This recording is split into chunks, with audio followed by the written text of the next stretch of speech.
ऐसा हो ही नहीं सकता कि सिर्फ कैल्शियम कंज्यूम करने से आपका ऑस्टियोपोरोसिस ठीक हो जाए। हाँ, ये हो सकता है कि जो आपकी आर्टरीज हैं वो सख्त हो जाएंगी और उनमें कैल्शियम बिल्डअप हो जाएगा। तो आज की इस वीडियो में हम ऑस्टियोपोरोसिस और ऑस्टियोपिनिया के बारे में बात करेंगे, जो कि बोन से रिलेट करती हैं। ऑस्टियोपोरोसिस क्या है? बेसिकली ऑस्टियोपोरोसिस एक ऐसी कंडीशन है जिसमें आपका जो बोन मैस है, बोन डेंसिटी है, वो कम हो जाती है और उसके फ्रैक्चर होने या टूटने के चांस बढ़ जाते हैं। मोस्टली ये ओल्ड एज बंदों में होता है, अडल्ट जो होते हैं 55 प्लस 40 प्लस, उनमें होता है ऑस्टियोपेनिया और ऑस्टियोपोरोसिस। ऑस्टियोपेनिया क्या है? बेसिकली ऑस्टियोपेनिया एक सब क्लिनिकल स्टेज है, मतलब कि ऑस्टियोपोरोसिस है कि आपकी बॉडी पूरी ना उसमें जो बोन्स हैं वो सॉफ्ट होगी, पर ऑस्टियोपेनिया कंडीशन ऐसी है जो बता रहा होता है कि आपकी जो बोन्स है वो कमजोर होने वाली है। तो ये इंडिकेटर है एक तरह का। और मजे की बात यह है कि most of the people are suffering from the osteopenia and they didn't know. बहुत से बंदों को ऑस्टियोपेनिया होता है, 50% बंदे हैं या फिर औरतें हैं उनको ऑस्टियोपेनिया की कंडीशन होती है पर इलाज नहीं हो पाता उनको। तो ऑस्टियोपेनिया फेज में इतनी टेंशन लेने की बात नहीं है क्योंकि फ्रैक्चर के चांस भी इतने होते। असल मसला आता है ऑस्टियोपेनिया के बाद, जब ऑस्टियोपोरोसिस हो जाती है तब बोन बिल्कुल सॉफ्ट हो जाती है। हड्डियों की वजाहत, बेसिकली जो हड्डियों का मकसद है वो आपको स्ट्रक्चर देना है पूरी बॉडी को। इसके अलावा ये जो मिनरल्स होते हैं उनको स्टोर करता है, जो आपके फास्फोरस और कैल्शियम होते हैं इसी जगह पे स्टोर होते हैं एक रिजर्व की तरह। और जब भी बॉडी को नीड होती है फास्फोरस और कैल्शियम की, बॉडी बोन से वो एक्सेप्ट कर लेती है। अब मोस्टली लोगों का सोचना यह है कि जो हमारी बोन्स होती हैं वो कैल्शियम से स्ट्रॉन्ग होती है। ऐसा नहीं है। जो आपका 85% फास्फोरस होता है बोन में स्टोर होता है, और बहुत से लोग उसको निगलेक्ट कर जाते हैं कि फास्फोरस जरूरी नहीं है। और इसी वजह से अगर आपको फास्फोरस की कमी होगी है या फिर ज्यादा होगी है तो बहुत से फास्फोरस बेस्ड प्रॉब्लम्स आपकी बॉडी में आती हैं। देखिए, अगर आपकी बॉडी में फास्फोरस की कमी होगी, हड्डियां फिर भी कमजोर होगी, हड्डियां फिर भी वो उनकी डेंसिटी कम होगी। और अगर उसकी ज्यादती होगी, अगर आप सोडा ज्यादा पीते हैं, कोल्ड ड्रिंक्स वगैरह, तो उस केस में भी आपकी जो हड्डियों से फास्फोरस निकलेगा बाहर और हड्डियां कमजोर हो जाएंगी। कैल्शियम और फास्फोरस दोनों मिलकर हड्डियां मजबूत करते हैं। एक पॉइंट है कि जो फास्फोरस है वो आपकी ऑलमोस्ट हर जो फूड होती है उसमें होता है। आप जो भी खा रहे हैं उसमें फास्फोरस है और आपको फिर एक्स्ट्रा फास्फोरस की जरूरत पड़ती नहीं है, फूड से आपका पूरा हो जाता है। अल्लाह के आपको कोई कंडीशन है, मेडिकेशन आप ले रहे हैं या फिर आप ड्रग एडिक्ट हैं या फिर आप कोल्ड ड्रिंक ज्यादा कंज्यूम कर रहे हैं, तो उस केस में आपको फास्फोरस की कमी हो सकती है, वरना फूड से सारा फास्फोरस की अमाउंट है वो पूरी हो जाती है बॉडी की। ऑस्टियोपोरोसिस का आम इलाज अब होता क्या है, मोस्टली रिकमेंड करते हैं आप ये सप्लीमेंट्स ले लें कैल्शियम के, ये मेडिकेशन ले लें, ये एक्सरसाइज कर लें, तो इससे आपकी बोन डेंसिटी अच्छी हो जाएगी, बोन्स मजबूत हो जाएंगी। ये सारा सिर्फ मजाक है। अकेले कैल्शियम से आपकी बोन स्ट्रॉन्ग नहीं होती। होता क्या है, जब बंदे ज्यादा कैल्शियम कंज्यूम करते हैं, बोन में जाके स्टोर होने की बजाय आपकी आर्टरी में जाती है, वहां पे कैल्सिफिकेशन करती है। सेकंड पॉइंट में आपको बोन के बारे में बताना चाहता हूँ कि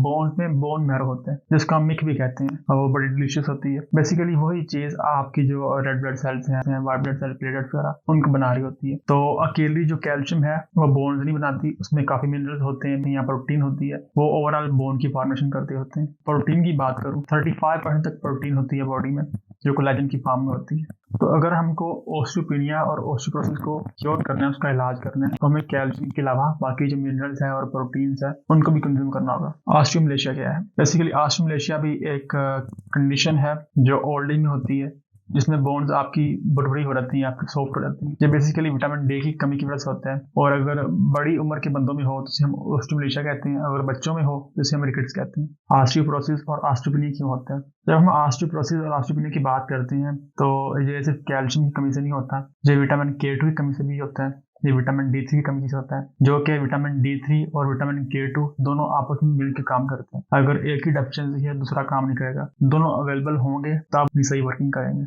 ऑस्टियोपोरोसिस और ऑस्टियोपेनिया के लिए अहम ग़िज़ाई अज्जा। सबसे पहले हम बात करते हैं विटामिन K2 की। विटामिन K2 रिसेंटली डिस्कवर हुआ है और ये फैटी फूड में अवेलेबल होते हैं। फैटी फूड जैसे कि चीज होगी, फर्मेंटेड फूड्स होगी, या फिर एग जोक्स होगी, और इसके अलावा कलेजी वगैरह में। और अगर आप लो फैट डाइट पे हैं जिसमें आपकी चर्बी वगैरह कम है, और इसके अलावा आप मेडिकेशन ले रहे हैं जो विटामिन K2 की अब्जॉर्प्शन को ब्लॉक कर रहे हैं, जैसे स्टैटिन्स होगी या फिर एंटी डिप्रेसेंट हो गए, हाई ब्लड प्रेशर या फिर इरेक्टाइल डिसफंक्शन के लिए कुछ मेडिसिन हैं वो कंज्यूम कर रहे हैं, तो आपकी विटामिन K2 अब्जॉर्ब नहीं होगा और आपको विटामिन K2 की डेफिशिएंसी हो जाएगी। तो जो विटामिन K2 है वो बहुत ज्यादा आपकी बोन्स के लिए जरूरी है। ये आपके बोन्स को स्ट्रॉन्ग करता है, उनकी जो डेंसिटी है उसको ज्यादा करता है। तो ये मैंने आपको जैसे पहले बताया वर्किंग करता है विटामिन D3 के साथ।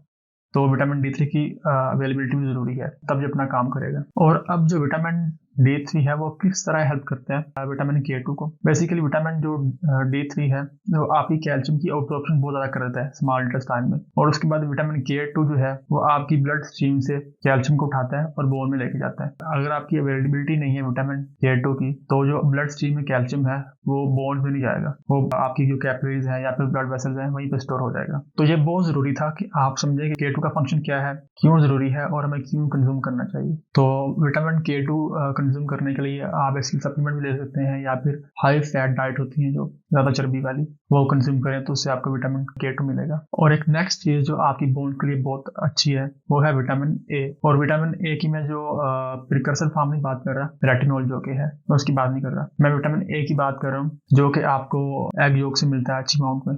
मैं रिकमेंड नहीं करता कि आप विटामिन A सप्लीमेंट से लें, मैं रिकमेंड यही करूंगा कि आप अपनी फूड से विटामिन A कंज्यूम करें, जैसे एग योक्स हो गए, चीज हो गया, कलेजी वगैरह होगी, तो उनसे मिलेगा आपको विटामिन A। पित्ते और जिगर का ताल्लुक बोन की डेंसिटी के साथ। अब जो समझना जरूरी है कि आपका जो गॉल ब्लैडर है, जिसे पित्ता कहते हैं हम, उसका और आपके जिगर का हेल्दी होना जरूरी है, क्योंकि जो भी आपके फैट सोल्युबल विटामिन है, विटामिन D हो गया, विटामिन K2 हो गया, या फिर और फैट सोल्युबल विटामिन जैसे विटामिन A, ये सारे अब्जॉर्ब होते हैं अगर बाइल सही अमाउंट में प्रोड्यूस हो रहा है जिगर में और उसके बाद स्मॉल इंटेस्टाइन में आ रहा है। अगर बाइल की प्रोडक्शन नहीं होगी तो ये सारे फैट सोल्युबल विटामिन अब्जॉर्ब नहीं होंगे बॉडी में, चाहे आप इतना मर्जी फिर ये विटामिन कंज्यूम कर लें, वो बॉडी से वैसे ही निकल जाएंगे बाहर। तो इसलिए आपके पित्ते का और जिगर का सेहतमंद होना जरूरी है। नेक्स्ट जो है एक्सरसाइज आपकी बोन्स के लिए बहुत जरूरी है। अगर आप ये सारी चीजें कंज्यूम कर रहे हैं और एक्सरसाइज नहीं कर रहे तो ऑलमोस्ट ये सही वर्क नहीं करेगा, क्योंकि होता क्या है मोस्टली आजकल की जनरेशन या फिर लाइफ ही ऐसी हर बंदा स्ट्रेस में है, और स्ट्रेस कंडीशन में जो आपका एक हार्मोन निकलता है कोर्टिसोल, वो आपके सारे फंक्शन